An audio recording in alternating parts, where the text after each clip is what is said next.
जय सनातन धर्म की प्रिय दर्शकों, आप सभी का स्वागत है हमारे इस YouTube चैनल पर।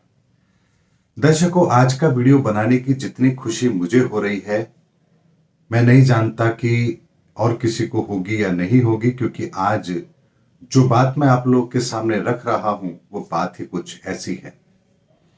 दर्शकों, 22 जनवरी को आप सबने भगवान राम के उस भव्य मंदिर का उद्घाटन का कार्यक्रम देखा है, और शायद ही ऐसा कोई व्यक्ति होगा जिसकी आंखों में वो खुशी के आंसू ना हो कि भगवान राम इतने वर्षों के पश्चात उस स्थान पर विराजमान हो रहे हैं जो हर हिंदू का सपना था। लेकिन इस राम मंदिर के साथ में ही ऐसे बहुत से दिव्य संदेश हमारे साथ हैं जिन्हें जानना हम सबके लिए अत्यंत आवश्यक है, क्योंकि ये सब कुछ भविष्य से जुड़ा है, धर्मयुग से जुड़ा है, और आने वाले समय के बहुत बड़े प्रमाण हमें यहां पर मिल भी रहे हैं। आज के वीडियो में एक एक करके मैं आपको वो सारे प्रमाण देता हूं। सबसे पहला प्रमाण, 22 जनवरी 2024 को इस मंदिर का उद्घाटन होता है। 22 तारीख अर्थात 2 और 2 4, और 4 का अंक राहु का होता है, और राहु इस ब्रह्मांड का 8वां आयाम है जो सारे पैरामीटर को ध्वस्त करता है, सारे परिस्थितियों को बदल देता है, और एक नए युग की स्थापना के लिए जो कुछ भी पैरामीटर चाहिए उनको स्टैब्लिश करता है।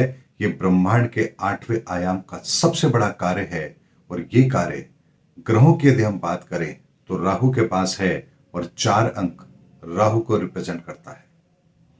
उसके अलावा प्रधानमंत्री जी की कुंडली के अंदर भी राहु मीन राशि का 5वें भाव में है, और वर्तमान में गोचर का राहु भी मीन राशि में है।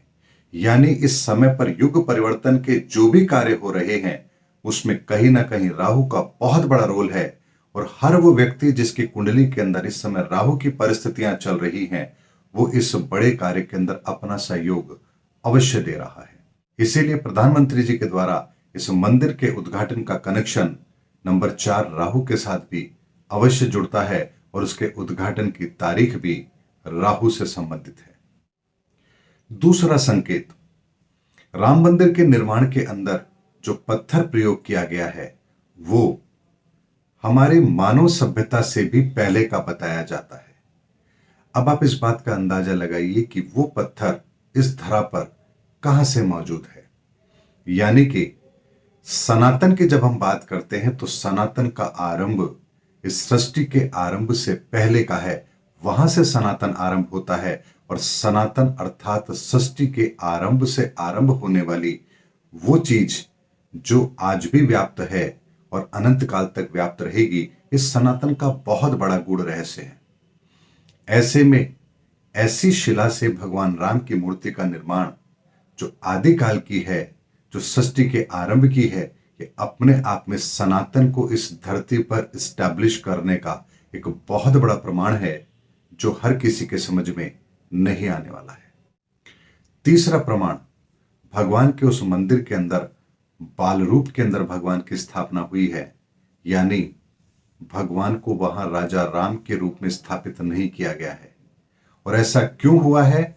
क्योंकि भगवान राम ने अयोध्या का त्याग किया था, और जब भगवान राम ने अयोध्या का त्याग कर दिया था तो उसके पश्चात अयोध्या पर किसी ने भी राज नहीं किया, यहां तक कि लव कुश भी जंगल की ओर चले गए थे। ऐसे में भगवान राम पुनः इस धरती पर राजा के रूप में या सिंहासन पर बैठे, ऐसा नहीं हो सकता। इसीलिए भगवान राम के बाल रूप के दर्शन हम सबको देखने को मिले हैं।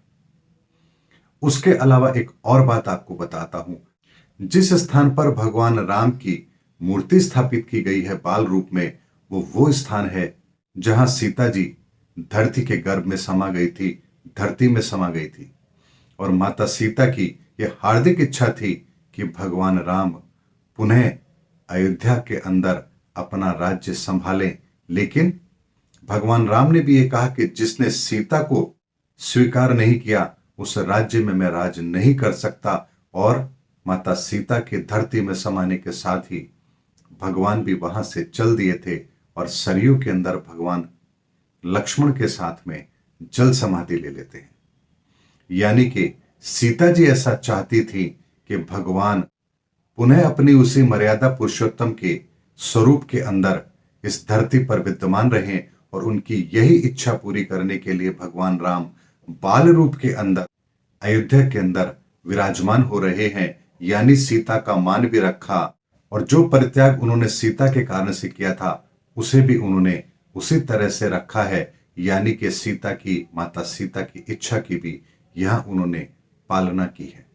लेकिन उससे भी महत्वपूर्ण बात यहां पर एक और है कि राम मंदिर निर्माण से पहले एक नरसंहार भी हुआ था। क्या नरसंहार भगवान राम के मंदिर के लिए आवश्यक था, या उसके पीछे भी कोई दिव्य संदेश है? तो यहां पर भी एक ऐसा दिव्य संदेश है जिसको हमें बहुत ही सकारात्मक दृष्टिकोण के साथ समझना है। जिस समय माता सीता अपने पुत्रों के साथ अयोध्या आती है, वहां पर भी भगवान राम ने बहुत कोशिश की कि ये जो लोग दरबार में इस समय बैठे हैं ये माता सीता से माफी मांग ले। लेकिन उस समय पर भी उस दरबार में बैठे हुए किसी ने भी माता सीता से माफी नहीं मांगी, और माता सीता को धरती में समाना पड़ा और भगवान राम ने अयोध्या का त्याग किया।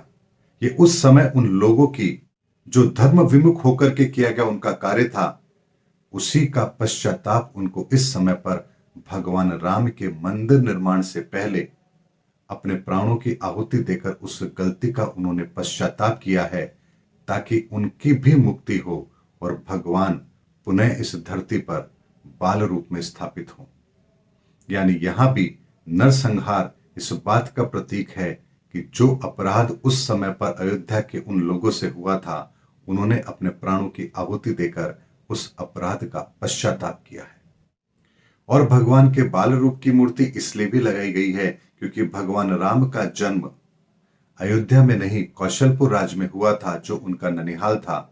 और जब वहां उनका जन्म हुआ तो लकड़ी की एक मूर्ति प्रतीक रूप में अयोध्या भेजी गई थी, इस संदेश के साथ कि वहां बालक का जन्म हुआ है, कि अयोध्या में राजकुमार का आगमन हुआ है। और यह संदेश के द्वारा एक मूर्ति नीले रंग की भी यहां भेजी गई थी, और उसी मूर्ति को प्रतीक रूप में अब पुनर्स्थापित करने का एक मौका मिला है। हालांकि वो मूर्ति बहुत प्राचीन है, लेकिन उसी की प्रतिमा, बाल रूप की प्रतिमा आज उस मंदिर के अंदर विराजमान है। और यहां पर एक ऐसा संदेश है कि जब हम बात सनातन की करते हैं, आज पूरे हिंदुस्तान में नहीं पूरी दुनिया के अंदर सनातन की बात हो रही है, तो आप इस बात का अंदाजा लगाइए कि अगर सनातन की बात से ही हमारे हृदय के अंदर ऐसा प्रेम उमड़ रहा है, तो जब सनातन की सही व्याख्या हमें पता लगेगी तो हमारी क्या स्थिति होगी, इसका अंदाजा आप आज नहीं लगा सकते। लेकिन उस शिला का वहां पर स्थापित होना जो आदिकाल की है, सृष्टि के आरंभ की है, मानव सभ्यता से पहले की है, उस मूर्ति के वहां स्थापित होने से और उसकी प्राण प्रतिष्ठा होने से जो सनातन का संदेश पूरे विश्व में जाएगा, और आने वाले समय के अंदर जब सनातन का सही रूप लोगों के सामने होगा, प्रमाण के साथ होगा, तो आप सोचिए कि आने वाले धर्म युग के अंदर लोगों का आचरण कैसा होगा। इस सनातन का बहुत बड़ा संदेश इस राम मंदिर निर्माण के साथ एक दिव्य संदेश है जो हम मानव को मिला है। उसके साथ ही धर्म युग के अंदर यदि हम प्रवेश कर रहे हैं तो अधर्म नहीं हो सकता, पाप नहीं हो सकता। इसीलिए जो लोग भी धर्म का चोला ओढ़ करके बैठे हैं या अपने अपने पदों का दुरुपयोग कर रहे हैं, यहां उनके भी बेनकाब होने का समय अब आ चुका है। ऐसे में लोगों की मान्यताएं भी परिवर्तित होंगी और लोग अब धर्म गुरुओं से भी वो प्रश्न करेंगे जो प्रश्न उनके स्वाभाविक मन के अंदर पैदा होंगे सनातन के बाद में, और उसके उत्तर उन्हें यानी उन धर्म गुरुओं को, उन कथाकथित ज्ञानियों को अवश्य देने पड़ेंगे। और यही एक ऐसी पहचान होगी जो सत्य और असत्य के भेद को प्रकट करेगी। और उससे भी ज्यादा महत्वपूर्ण बात दर्शकों ये है कि जैसे ही हम सनातन को जानेंगे, हमारे भीतर धर्म स्वतः ही प्रकट होगा। ये ऐसी प्रक्रिया है जो सनातन धर्म के साथ जुड़ी हुई है। इसीलिए केवल सनातन के नाम मात्र से ही अगर हमारे हृदय के भीतर ऐसे भाव पैदा हो रहे हैं, तो सनातन जानने के पश्चात जो हमारे भीतर धर्म पैदा होगा, उसकी हम क्या कल्पना करें। इसको तो केवल सोच करके ही हमारा हृदय गदगद हो जाता है, क्योंकि आने वाले समय के अंदर सनातन की एक ऐसी व्याख्या, सनातन का एक ऐसा स्वरूप दुनिया के सामने आएगा जो हमारे अंदर धर्म को जागृत करेगा। और दर्शकों, उससे भी ज्यादा महत्वपूर्ण बात यह है कि जो ज्योतिष का स्वरूप आज हमारी दुनिया के सामने है, इस ज्योतिष के स्वरूप के अंदर भी बहुत बड़ा परिवर्तन आएगा। और वो वास्तविक स्वरूप ज्योतिष का, जिसे वेदों के अंदर वेदों की आंख कहा गया है, वो वास्तविक स्वरूप भी दुनिया के सामने आएगा, क्योंकि सनातन के साथ ज्योतिष जुड़ा हुआ है और ज्योतिष का भी सही रूप दुनिया के सामने आना आवश्यक है। इसीलिए प्रतीक रूप के अंदर भगवान राम के मंदिर में भी प्रत्येक दिन उस दिन के रंग के आधार पर भगवान को पोशाक धारण कराई जाएगी।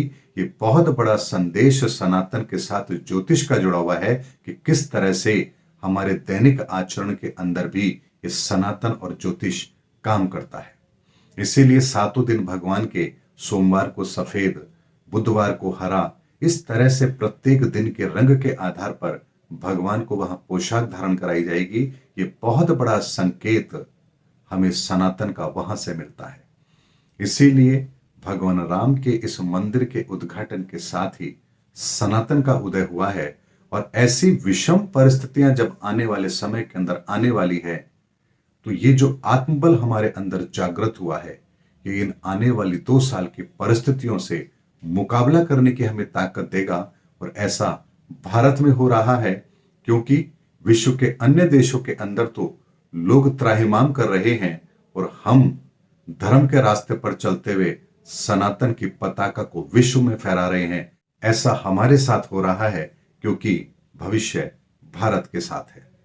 इसीलिए दर्शकों, इस राम मंदिर के निर्माण के साथ ही ऐसे दिव्य संदेश इस मंदिर के साथ हमें मिल रहे हैं, जो आने वाले 2 वर्षों के अंदर पूरे विश्व की एक ऐसी तस्वीर पेश करते हैं, जिस तस्वीर को देख करके मन गदगद होता है और एक ही बात मुंह से निकलती है, जय सनातन धर्म की। दर्शकों, मेरा वीडियो आपको जरूर अच्छा लगा होगा। अगले वीडियो में आपसे फिर भेंट होगी। तब तक हमारे चैनल पर बने रहिए। जय हिंद, जय भारत।